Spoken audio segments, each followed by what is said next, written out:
উপস্থিতি দেখে আমার মনে হচ্ছে আপনারা বাংলাদেশের মজলুম জনমানুষের পাশে দাঁড়িয়েছেন এবং টেলিকমে যে বৈষম্য হচ্ছে সেই বৈষম্যের প্রতিবাদী স্লোগান আমাকে মুখরিত করেছে।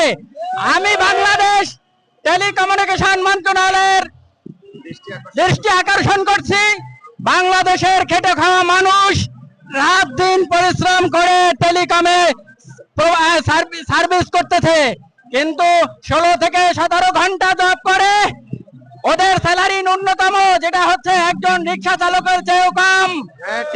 এদেশের রিক্সা চালকরা মাসে 30 থেকে 40 হাজার টাকা ইনকাম করে, আর আমার একজন টেলিকম যোদ্ধা যিনি 12 থেকে 15 হাজার টাকা পান, এরপর আবার 3 মাস পরে স্যালারি পান। টেলিকমিউনিকেশন উপদেষ্টার দৃষ্টি আকর্ষণ করছি, আপনারা টেলিকম সেক্টরকে বাঁচান, না হলে এই ডিজিটাল বাংলাদেশ গড়ার স্বপ্ন সেটা আর বাস্তবায়িত হবে না। বাংলাদেশকে ডিজিটাল বলার আগে টেলিকম সেক্টরকে আপনাদেরকে মাথায় আনতে হবে। আমাদের 2 ঈদের 100% বোনাস দিতে হবে, মাসের স্যালারি মাসে দিতে হবে। কথায় কথায় চাকরি নাই, এই কথার ভিত্তি নাই।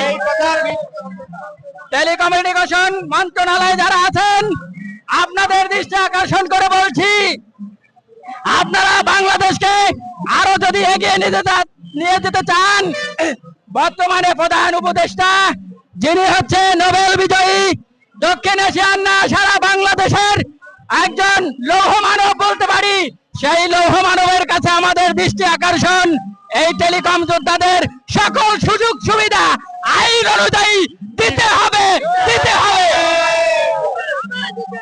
দিতে হবে, দিতে হবে। আমাদের অধিকার, টেলিকমের অধিকার দিতে হবে, দিতে হবে। শ্রম আইন, শ্রম আইন দিতে হবে, দিতে হবে, মানতে হবে, মানতে হবে শ্রম আইন, শ্রম আইন। সকলকে আবারও ধন্যবাদ জানিয়ে এখানেই আমি আমার বক্তব্য শেষ করছি। আল্লাহ